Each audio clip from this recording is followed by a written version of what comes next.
British వాళ్ళు దేశాన్ని దోచుకుంటే Jagan Reddy resurvey రాష్ట్రాన్ని దోచుకున్నాడు అని ఎమ్మెల్యే మంత్రి సోమిరెడ్డి అన్నారు. ఈ మేరకు ఆయన మీడియాతో మాట్లాడుతూ భూ రీసర్వేతో జగన్ రెడ్డి రాష్ట్రాన్ని దోచుకున్నాడని మండిపడ్డారు. తహసీల్దార్ మండల మ్యాజిస్ట్రేట్ దగ్గరికి పోయేదానికిలే, next RDO no, joint collector, collector, commissioner of land revenue, CCLA, principal secretary దగ్గరికి పోయేదానికిలే, నేరుగా సివిల్ కోర్టులో వేసేదానికిలే. నేను ఈ TROకి దగ్గరికి పోవాలా, 15 రోజుల లోపల పోకపోతే కంప్లైంట్ ఇచ్చిన వాడిదే కన్ఫర్మ్ చేస్తాడు, చంద్రమోహన్ రెడ్డి ఆస్తి కాదని చెప్పేసి ఆర్డర్స్ ఇష్యూ చేస్తాడు. 15 డేస్ లోపల TRO దగ్గర పోయి నా ఆస్తి అని చెప్పి నేను చెప్పుకోవాలా. అంటే ఒక రిటైర్డ్ ఆఫీసర్ ఎట్టుంటాడో వాళ్ళ ప్రభుత్వంలో వాళ్ళు నియమించిన రిటైర్డ్ ఆఫీసర్ చంద్రమోహన్ రెడ్డి ఆస్తి కాదు అని చెప్పి చెప్పమంటారు, వాళ్ళ కాళ్ళ కింద నలిగే అతను వేసుకుంటారు. అప్పుడు నేను నెక్స్ట్ ఈ అధికారులు ఎవరు తిరిగిపోయేదానికి లేదు, జిల్లాలో ఉండే సివిల్ కోర్టుకు పోయేదానికి లేదు. నెక్స్ట్ స్టేట్ లెవెల్లో ఒక రిటైర్డ్ ఆఫీసర్ ఉంటారు, ఆయన దగ్గరికి వెళ్ళి 15 డేస్ లోపల నా ఆస్తి అని చెప్పాలా. ఆయన సాటిస్ఫై కాకపోతే నేను హైకోర్టుకి వెళ్ళాలా. అంటే ఎవరైనా ఎంత చిన్న ఆస్తి ఉండేవాడైనా, 50 సెంట్లైనా, ఒక పెద్ద రైతైనా, చిన్న రైతైనా, మధ్యతరగతి రైతైనా నేరుగా హైకోర్టుకు పోవాల్సిందే. వీళ్ళిద్దరూ రిటైర్డ్ ఆఫీసర్లు. ఆ రోజు అధికారంలో ఉండే ప్రభుత్వం ఎవరిని జిల్లాలో TROగా నిర్ణయిస్తుందో, ఆ తర్వాత స్టేట్ లెవెల్లో ఒక రిటైర్డ్ ఆఫీసర్ని ఎవరిని నిర్ణయిస్తుందో వాళ్ళిద్దరూ సాటిస్ఫై కాకపోతే హైకోర్టుకు పోవాలా, కనీసం జిల్లాలో సివిల్ కోర్టుకు పోయేదానికిలే. అది ల్యాండ్ టైటిలింగ్ యాక్ట్. మీరు నీతి ఆయోగ్ పేరు చెప్పి ఆఫీసర్స్ అని అంటే ఎనీ ఆఫీసర్ అని చెప్పేసి మీరు పెట్టుకొని రిటైర్డ్ ఆఫీసర్లను మీరు పెట్టి ప్రజల ఆస్తుల మీద హక్కు లేకుండా చేశారు. రెండోది ఏంటంటే రిజిస్ట్రేషన్లు, ఒరిజినల్ డాక్యుమెంట్స్ పాత రిజిస్ట్రేషన్లు చెల్లవు. సర్వే సక్రమంగా జరగకపోతే, భూమి తక్కువ ఉంటే, రికార్డులో తప్పు పడితే ఆ తగ్గిన భూమికి పరిహారం ఇస్తాం కానీ ఆ భూమి ఇవ్వం. ఆఖరణ 15 రోజుల్లో TRO దృష్టికి తీసుకెళ్ళకపోతే అది అమలు కాదని చెప్పడం. 15 రోజుల్లో నేను పోకపోతే నా ఆస్తి మీద హక్కు లేనట్టే. నాకు అసలు తెలియకపోతే 15 డేస్ దాటిపోతే ఆయన నాకు అగెనిస్ట్గా ఆర్డర్స్ ఇచ్చేసేస్తాడు. ఇటువంటి ఆఖరణ దేవాలయాల భూములు, ప్రభుత్వ భూములు, వాటన్నిటిని కూడా కబ్జా చేసేదానికి ఈ చట్టాన్ని ఉపయోగించుకునే పరిస్థితి దారుణంగా వచ్చింది. రెండోది ఏంటంటే ఒరిజినల్ డాక్యుమెంట్స్ ఇవ్వరంట, ఆన్లైన్లో భద్రపరుస్తారంట, జిరాక్స్ కాపీలు మనకిస్తారంట. ఈ డాక్యుమెంట్లను అమెరికా సర్వర్లలో దాచిపెడతారంట ఒక ప్రైవేట్ కంపెనీ ద్వారా.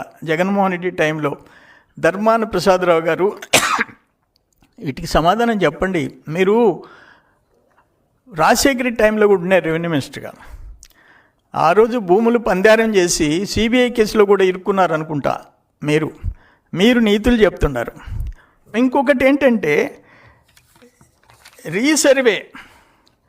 రీసర్వే పేరుతో మీరు చేసింది ఆ సర్వే రాళ్ల బొమ్మలకి 700 కోట్లు తగిలేశారు. మేము 2017లో రీసర్వే కార్యక్రమం మొదలుపెట్టాం, 32 కోట్లు కేటాయించాం, జగ్గైపేటతో మొదలుపెట్టాం. తర్వాత ఎలక్షన్స్లో మీరు వచ్చారు. 5 ఏళ్ళు మీరు చేసిన దుర్మార్గం. ఈరోజు ఎన్ని లక్షల పిటిషన్లు వస్తున్నాయో అవన్నీ మీ రీసర్వేలో చేసిన దుర్మార్గాలకి లక్షల పిటిషన్లు, లక్షలు, అవి 1 కాదు 2 కాదు, కొన్ని లక్షలు. వీటన్నిటికీ మీరు సమాధానం చెప్పుకోవాలా. ఒక ఎగ్జాంపుల్ నేను చెప్తాను. నా కాన్స్టిట్యున్సీలో మీ రీసర్వే తర్వాత పొదలకూరు మండలం, ఆనాటి మంత్రి ఎమ్మెల్యేగా ఉన్న కాకాని గోవర్ధన్ సొంత మండలం, మర్రిపల్లి విలేజ్, LPMs 374, ఎక్స్టెంట్ 566 ఎకరాలు, 2023 రీసర్వే చేశారు, 22Aలో పెట్టేశారు. పార్లపల్లి విలేజ్ టోటల్ 445 మంది రైతులు, 254 ఎకరాలు, టోటల్ 22Aలో పెట్టేశారు. వెలికంటిపాళెం దాదాపు 252 ఎకరాలు అది కూడా అట్లే పెట్టేసేసినారు. అవి కాకుండా ఈ మండలంలో ఒక్కొక్క రైతుది, ఒక రైతుది 3 ఎకరాల 25 సెంట్లు, ఒక రైతుది 21 సెంట్లు, అంటే ఇవన్నీ మరుపూరు, చాటగొట్ల. నువ్వు మంత్రిగా ఉన్న మండలంలో ఇన్ని రికార్డ్స్ ఆఫ్టర్ రీసర్వే వాళ్ళకి హక్కులు లేకుండా చేసేసారు. గ్రామంలో కనీసం బ్యాంకులో తనఖా పెట్టుకొని అప్పు తీసుకునేదానికి లేకుండా చేసేసారు. బ్యాంకులో తనఖా పెట్టేదానికి లేకుండా చేశారు. ఊర్లో పెట్టేసేసారు. ఇప్పుడు మేము వచ్చి రిలీజ్ చేయించాము. వాటిల్లో 2 గ్రామాలు క్లియర్ చేయించేసాము. ఇప్పుడు ఇంకా మహమ్మదాపురం, వెలికంటిపాళెం ఇంకో 2 గ్రామాలు ఉన్నాయి. అవన్నీ జాయింట్ కలెక్టర్ దాన్ని స్టడీ చేసేసి వాళ్ళకి హక్కులు కల్పించి, అంటే గ్రామం మొత్తం రైతులకి ఆ భూముల మీద హక్కులు లేకుండా చేసిన ఘనత మీ రీసర్వేది. నేనేమంటాను, అంతకుముందు మేము 18లో కూడా మొదలుపెట్టాం.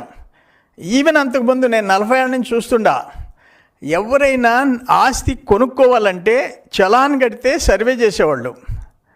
లేదు ఇద్దరి మధ్య డిస్ప్యూట్ వస్తే చలాన్ కడితే సర్వే చేసేసి బౌండరీస్ ఫిక్స్ చేసేవాళ్ళు.